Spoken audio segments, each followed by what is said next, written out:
सहनौ भुनक्तु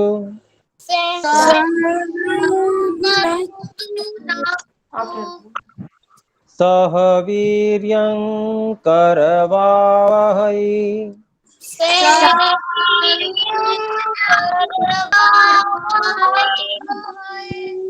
तेजस्विनावधीतमस्तु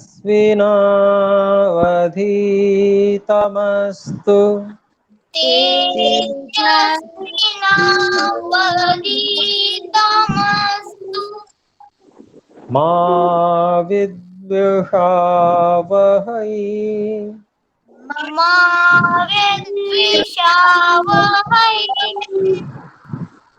ॐ शान्तिः शान्तिः शान्तिः। ओम शांति शांति शांति।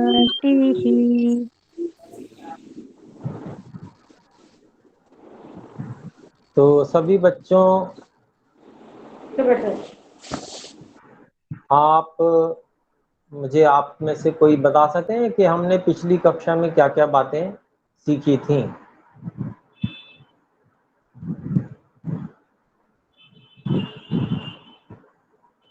ओम बोल के कोई भी बता सकते हैं, बोल दीजिए। ओम गुरुजी, हाँ बोलो बेटा। आपने पंडित के लक्षण और एक श्लोक बताए थे। ठीक है, अगर आपको स्मरण है तो आप सुना दीजिए। निषेवते प्रशस्तानि निंदितानि नासेवते अनास्तिकः शधतान् एते पंडित लक्षणम्। एतत् पंडित लक्षणम, एतत् बोलना, एते नहीं, एतत्, ठीक है। जी गुरुजी। तो आज हम इसका अभिप्राय भी देखेंगे। पिछली कक्षा में अभिप्राय तो नहीं बताया होगा ना? नहीं गुरुजी। तो निषेवते, हाँ बोलिए। हाँ आप बताना चाहते हैं, बोलिए बोलिए। मैं सुनाऊं क्या? हाँ बेटा सुनाइए, आप भी सुनाइए। ओम भूर्भुवः स्वः तत्सवितुर्वरेण्यं भर्गो देवस्य धीमहि धियो यो न प्रचोदयात्। ओम भूर्भुवः स्वः तत्सवितुर्वरेण्यं भर्गो देवस्य धीमहि धियो यो न प्रचोदयात्। बहुत अच्छा, शाबाश। तो आपने गायत्री मंत्र सुनाया, बहुत अच्छी बात है। ओम गुरुजी। हाँ जी। जी गुरुजी, मैं बोल सकता हूँ?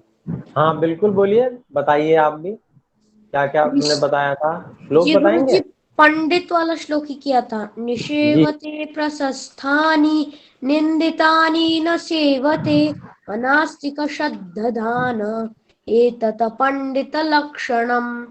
हाँ बहुत सुंदर। गुरुजी अर्थ भी बता दो।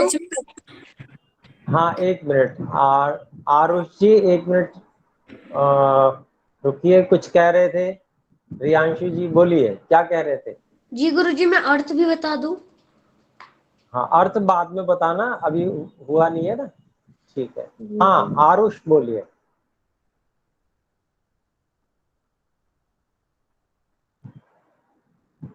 हाँ बोलिए बोलिए, आप क्या सुनाना चाह रहे थे आरुष? मैं वो पंडित वाला श्लोक।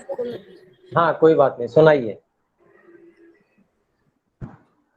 निषेवते प्रशस्तानि निंदितानि न सेवते अनास्तिकः श्रद्धान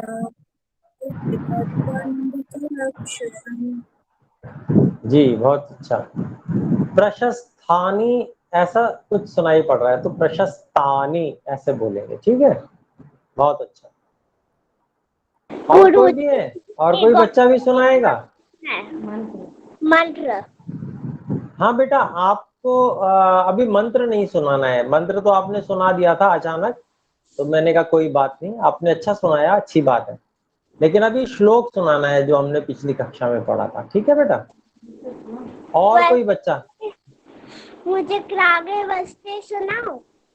नहीं बेटा, अभी वो नहीं सुनाना है, ठीक है? ठीक है। आप म्यूट कर लीजिए।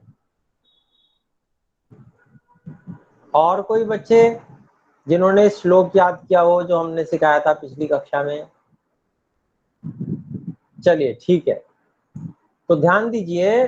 देखिए यहाँ पर जो श्लोक है इसमें कहा था निषेवते प्रशस्तानि, जो धर्मयुक्त कर्मों को करता है, अर्थात धर्मयुक्त कर्मों का सेवन करता है। निषेवते सेवन करता है, प्रशस्तानि अर्थात प्रशस्त कर्मों का, यानी कि धर्मयुक्त कर्मों का जो सेवन करता है।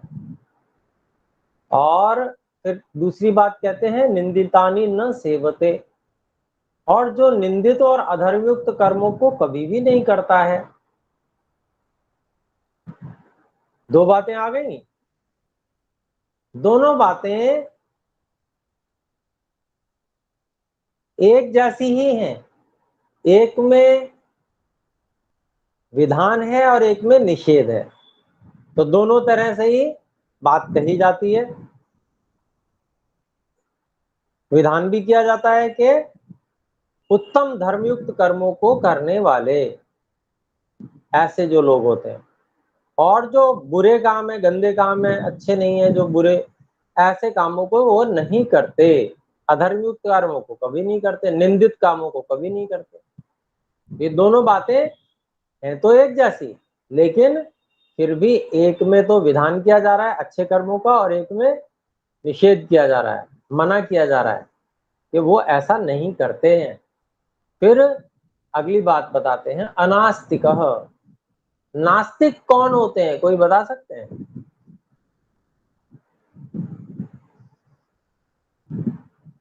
ओम बोल के बता दीजिए। करता, हाँ बेटा, जो पूजा नहीं करता है। जो पूजा नहीं करता है वो ओम नास्तिक गुरुजी, होता है। हाँ जी, आपने जो बताया। वेद वेद और सत्य आदि चीजों को मानता ना हो। वेद और सत्य आदि को नहीं मानता हूँ, ठीक है, ये दूसरी बात आई। और कोई बताएंगे? और बच्चे? 20 से ज्यादा बच्चे हैं हमारे पास में। महोदय, जो ईश्वर में विश्वास नहीं रखता हो। जो ईश्वर में विश्वास न रखते हो, ठीक है, 3 बातें आ गई। और कोई भी बताना चाहेंगे?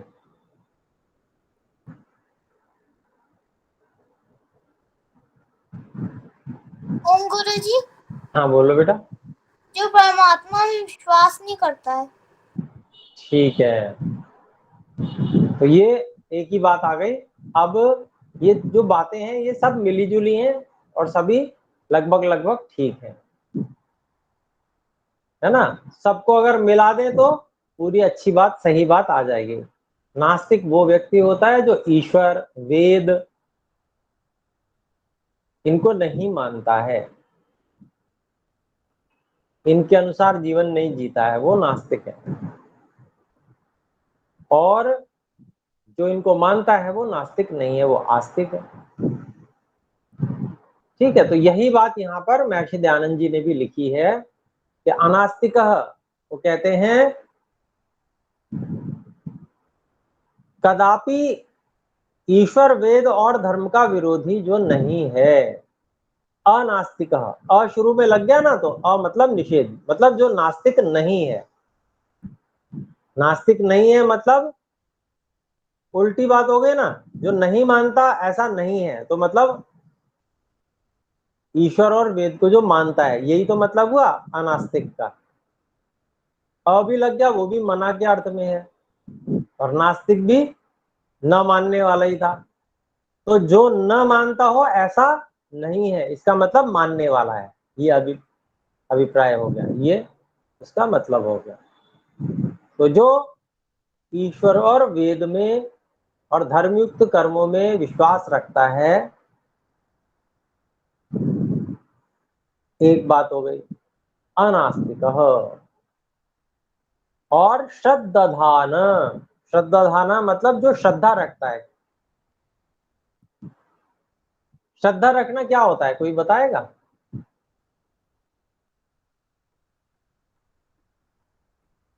ओम गुरुजी, हाँ, कोई चीज को मानना। ठीक है। और कोई बताएगा?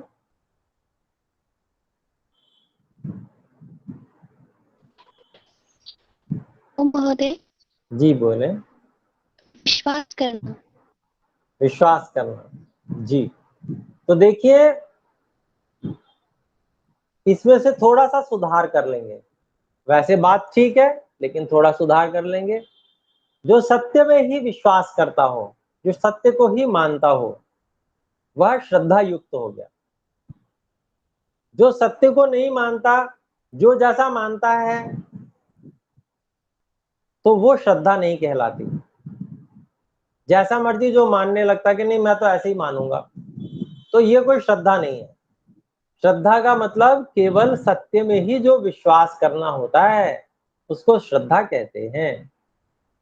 ठीक है, तो यही बात हम देखते हैं। श्रद्धाधान, जो परमात्मा और सत्य विद्या, वेद विद्या आदि में, धर्म में जो दृढ़ विश्वासी है। सत्य विद्या कहा ना, सत्य, तो सत्य में जो दृढ़ विश्वासी है, ईश्वर में, सत्य विद्या, वेद विद्या, धर्म, इन सब में जो दृढ़ विश्वासी है, ये श्रद्धादान, श्रद्धा रखने वाला, ये अर्थ हुआ।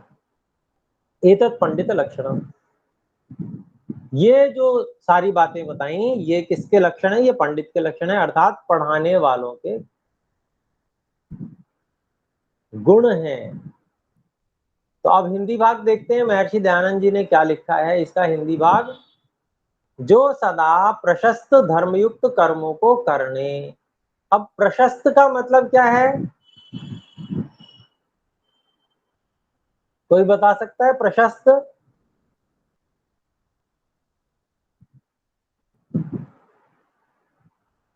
मैं बता देता हूं, चलो। प्रशस्त मतलब प्रशंसा करने योग्य, बहुत अच्छे, जो वे प्रशस्त, बहुत अच्छे। सदा प्रशस्त मतलब बहुत अच्छे, धर्मयुक्त कर्मों को करने। और निंदित, निंदित का क्या मतलब होता है? कोई बताएगा? कोई ओम बालक? गुरुजी, गलत।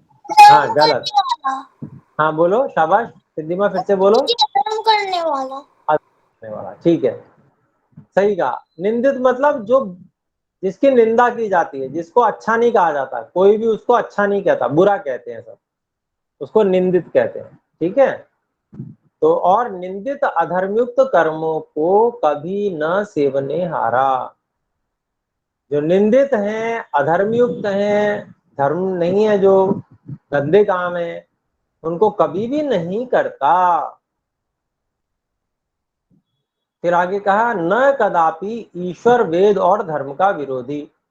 नास्तिक कौन है? ईश्वर, वेद और धर्म का जो विरोधी है। जो ईश्वर, धर्म और वेद का विरोधी होगा, वो क्या ईश्वर की पूजा करेगा? नहीं करेगा ना। नहीं तो ये गुरुजी। बात भी ठीक थी, उस बच्चे ने बताया जो पूजा नहीं करता। तो जो ईश्वर में विश्वास रखेगा, वेद में, धर्म में विश्वास रखेगा, वही तो पूजा करेगा ईश्वर की। पूजा का मतलब क्या होता है? सत्कार, आज्ञा पालन। ठीक है, तो ईश्वर की आज्ञा का पालन करता है जो पूजा करता है व्यक्ति। ठीक है, तो ऐसे ही यहाँ पर कहते हैं, वो कभी भी विरोध नहीं करता है वेद का, ईश्वर का, धर्म का, ऐसा समझना चाहिए। तो न कदापि ईश्वर, वेद और धर्म का विरोधी। फिर अगली बात है, शब्ददाना का अर्थ क्या है? और परमात्मा, सत्य विद्या और धर्म में दृढ़ विश्वासी है, वही मनुष्य पंडित के लक्षण युक्त होता है। अच्छा, मैंने आपको बताया था ईश्वर कहाँ रहते हैं, क्या आप मुझे बता सकते हैं दोबारा से, ईश्वर कहाँ रहते हैं? ओम गुरुजी, गुरुजी, बता दो, कोई बात हर जगह, हर जगह रहते हैं। नहीं, हर जगह रहते हैं। ठीक है, ईश्वर हर जगह रहता है। सब लोग सहमत हैं, या कोई ऐसे भी हैं जो ये कहना चाहते हैं कि नहीं हम कुछ और कहना चाहते हैं? जिनका उत्तर अलग हो वो अलग से बता सकते हैं। आप ही रोक ली मुझे। हाँ प्रभा बोलो, नहीं प्रतिभा, शाबाश बोलो। ईश्वर कहाँ पे रहते हैं? हर जगह। ठीक है, बहुत हमारे सुंदर, मन। आपने बहुत सुंदर उत्तर दिया। सब जगह ईश्वर रहते हैं, और सब जगह में तो हमारा मन भी आ गया ना, तो वहां भी रहते हैं, सब जगह रहते हैं, तो बहुत अच्छी बात है। अच्छा, ईश्वर है कौन? कौन है ये ईश्वर? यहाँ पर ईश्वर की बात आई, परमात्मा की। परमात्मा सत्य, विद्या और धर्म में दृढ़ विश्वासी हैं। मैं बताओ। हाँ बताइए, ईश्वर कौन है? ईश्वर भगवान है। बहुत अच्छी बात है, ईश्वर भगवान है, अच्छा उत्तर दिया। और कोई बताएंगे? गुरुजी, हाँ बोलो। जो हमारे तो ईश्वर है।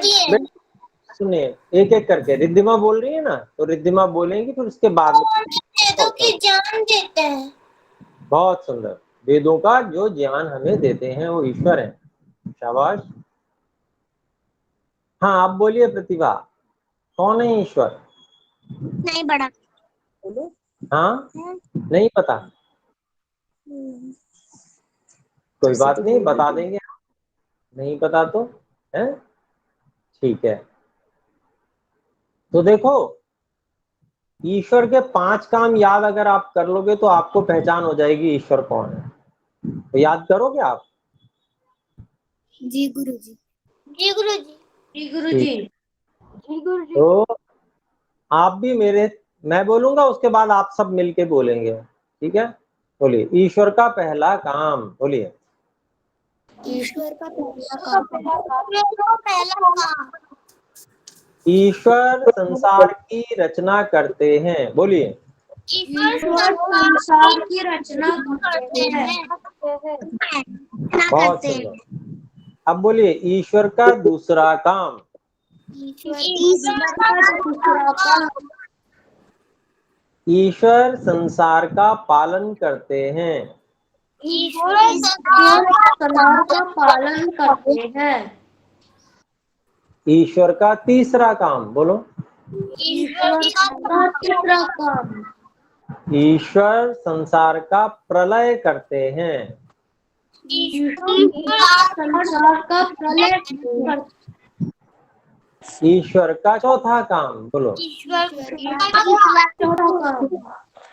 ईश्वर अच्छे बुरे कर्मों का फल देते हैं। ईश्वर अच्छे बुरे कर्मों का फल देते हैं। देते हैं। और ईश्वर का 5वां काम, बोलो। और ईश्वर का पाठ। ईश्वर वेदों का ज्ञान देते हैं। ईश्वर वेदों का ज्ञान देते हैं। काम देते हैं, ज्ञान हाँ। देते हैं मतलब। इसमें जोड़ेंगे, और ईश्वर सृष्टि के आरंभ में, बोलो। ईश्वर सृष्टि के आरंभ में, बोलो। ईश्वर वेदों का ज्ञान देते हैं। वेदों का ज्ञान देते हैं। हाँ ठीक है। तो ये 5 काम ईश्वर के हैं। ये 5 काम ईश्वर के। ईश्वर के 5 काम। शाबाश। और एक बात और बोलिए, जो यह काम नहीं कर सकता वह ईश्वर नहीं है, बोलो। जो यह जो काम यह नहीं कर काम सकता नहीं ईश्वर नहीं है। अब हाँ ठीक है, अब नहीं बोलना है, अब आप म्यूट कर लीजिए।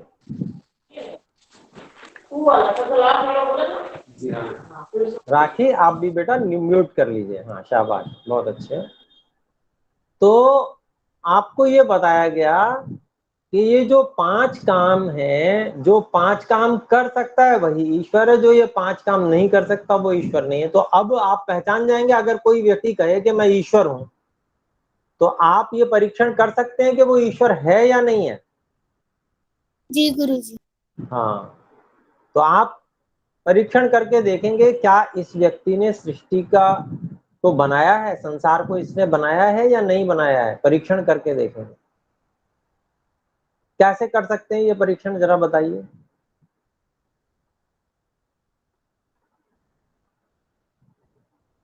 उसने इस संसार को बनाया है या नहीं बनाया है, ये परीक्षण हम कैसे कर सकते हैं? कोई आप में से बता सकता है क्या? गुरुजी, हैं? ये लक्षण से।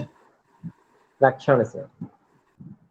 और हम उससे कह भी सकते हैं कि क्या आपने, पूछ भी सकते हैं ना, क्या आपने संसार बनाया है? अब वो कह दे अगर कि नहीं बनाया तो आप समझ जाएंगे कि ये ईश्वर नहीं है। और अगर वो ये कहे कि हाँ मैंने ही बनाया है, फिर और परीक्षा कर सकते हैं या नहीं उसकी, बताइए। कर सकते हैं गुरुजी। गुरुजी, कैसे करेंगे? ओम गुरुजी की पूछ के कि आप हमें एक पत्ता बना के दिखा दो अगर आपने संसार बनाया तो। बहुत सुंदर, शाबाश। किसी भी पेड़ का एक पत्ता तोड़ के उसको दे, देखिए ये एक पत्ता हमने आपको दिया है, अभी आप इस जैसा एक और पत्ता बना के हमें दिखाइए, तब हम समझेंगे कि आपने संसार बनाया है। अगर आप एक पत्ता भी बना सकें तो वो अगर बना दे तो मान जाएंगे कि भाई तुम ठीक है ईश्वर, अगर नहीं बना पाए तो इसका मतलब तो ईश्वर नहीं है। और कोई कोई तो धोखा भी दे सकते हैं, जादू वगैरह दिखा कर देते हैं ना, जैसे जादू जैसा करते हैं कई लोग, खेल दिखाते हैं वो हाथ की सफाई का, तो वैसा नहीं समझना है। ठीक ठीक समझना है कि जो शरीरधारी व्यक्ति है वो कभी भी संसार को बना नहीं सकता। वो अपना ही शरीर नहीं बना सकता, दूसरों की तो बात क्या है या नहीं? गुरुजी, अगर इन लक्षणों में से सारे लक्षण उसके पास हो और एक नहीं हो तो क्या वह भगवान है? नहीं, सारे ही होने चाहिए।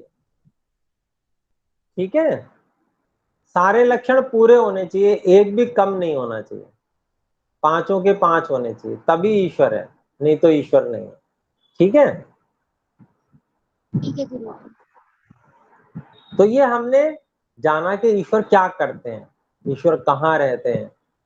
ईश्वर सब जगह रहते हैं। अब कोई आपसे पूछ सकता है कि ईश्वर सब जगह रहते हैं तो कहाँ है दिखाओ, तब क्या उत्तर देंगे आप?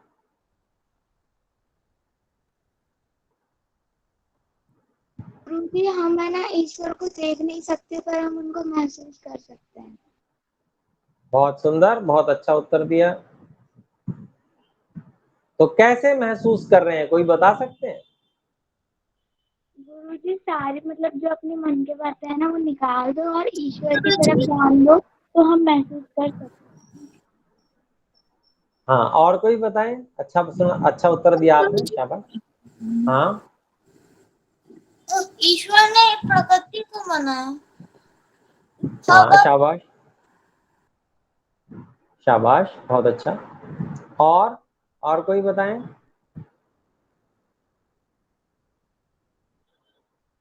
चलो मैं बता देता हूँ। देखो, इस संसार में बहुत सारी ऐसी क्रियाएं चल रही हैं जो बहुत सटीक और विज्ञान से पूर्ण है, साइंटिफिक है ना। बहुत सारी ऐसी क्रियाएं चल रही हैं जिसको ना हम कर रहे हैं, ना हमारे माता पिता कर रहे हैं, ना कोई और कर रहा है, और कोई जीव भी नहीं कर रहा। और वो इतनी साइंटिफिक है कि वो अपने आप भी नहीं हो सकती, वो तो कोई करेगा तभी होगी। उसका उदाहरण है जैसे हमारा हृदय धड़क रहा है, लगातार धड़क रहा है ना, इसीलिए हम जीवित हैं। ये एक व्यवस्थित कार्य है, क्रमबद्ध है, या ऐसे ही अपने आप होने वाला कार्य लग रहा है? कैसा कार्य लग रहा है? हमारा हृदय जो धड़क रहा है, क्या हम धड़का रहे हैं? नहीं गुरुजी, अपने आप धड़क रहा है। ईश्वर धड़का रहे हैं। हाँ, अपने आप भी नहीं धड़क रहा है, अपने आप नहीं धड़क सकता बेटा। क्यों नहीं धड़क सकता? उसका कारण खोजना है, क्योंकि यह एक व्यवस्थित कार्य है और कोई भी व्यवस्थित कार्य अपने आप नहीं हुआ करता। जब तक कोई करता नहीं है तब तक होता नहीं। मशीन अपने आप चलती है क्या? नहीं गुरुजी। वो आप चलाते हैं। कोई चलाता है तभी चलती है ना मशीन। जी गुरुजी। ऐसे ये हृदय है, ये भी तो एक उपकरण है। जैसे मशीन चलती है ऐसे ये भी चलता है ना? तो ये अपने आप चल जाएगी क्या? ये हृदय अपने आप चल जाएगा? नहीं अच्छा, गुरुजी। माता जी चला रही है या नहीं? पूछ के देख सकते हैं या नहीं? बताओ। पिताजी से पूछ के देख सकते हैं कि हमारा हृदय क्या आप धड़का रहे हैं या नहीं? अच्छा, हम स्वयं भी तो अंदाज लगा सकते हैं ना कि वो चला रहे हैं या नहीं। बताओ। जी गुरुजी। हाँ, तो जब कोई भी नहीं मिल रहा है और सबका हो रहा है, सबका हृदय धड़क रहा है, तभी सब लोग जीवित हैं। तो ये काम ईश्वर के अलावा और कोई नहीं कर सकता। वो यहीं पर रहकर इस कार्य को कर रहे हैं हमारे लिए। ऐसे हजारों हजारों कार्य ईश्वर सब हमारे लिए कर रहे हैं, यहीं रह के कर रहे हैं। सब जगह हम जैसे बहुत सारे जीव सब जगह हैं पूरे संसार में, सब जगह वो कार्य कर रहे हैं ईश्वर। तो सब जगह अपने आप कैसे हो जाएगा? जहां पर वो होंगे तभी तो करेंगे। आप जहां नहीं है, हम जहां नहीं है, वहां क्या काम कर सकते हैं क्या? बताओ। जहां हमारी कोई पहुंच नहीं है, कार्य हो जाएगा? नहीं गुरुजी। नहीं हो सकता।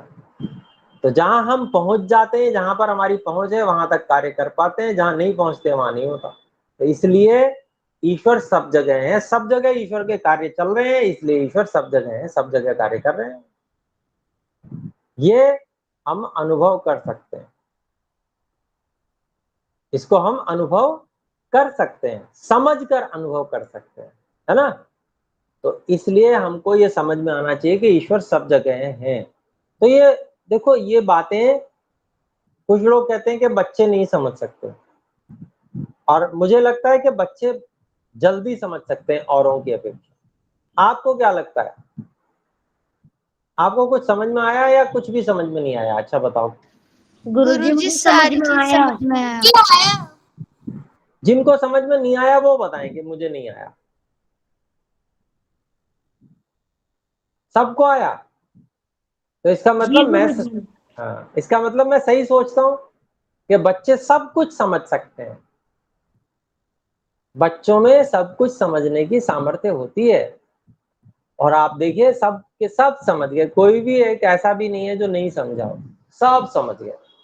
और फिर भी आप पूछ सकते हैं, अगर कोई बात समझ में नहीं आई हो तो आप शंका उठा सकते हैं। अगली कक्षा में मैं पूछूंगा पहले, या अगर मैं नहीं पूछूं तो आप याद दिला दीजिएगा कि हमें प्रश्न पूछना है।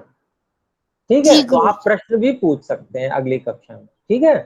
तो अभी समय हो गया, तो आइए हम सब मिलकर एक बार परमात्मा के नाम ओम का उच्चारण करें।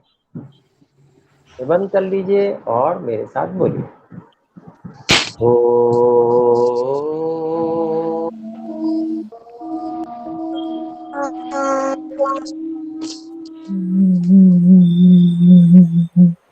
सब बच्चों को नमस्ते।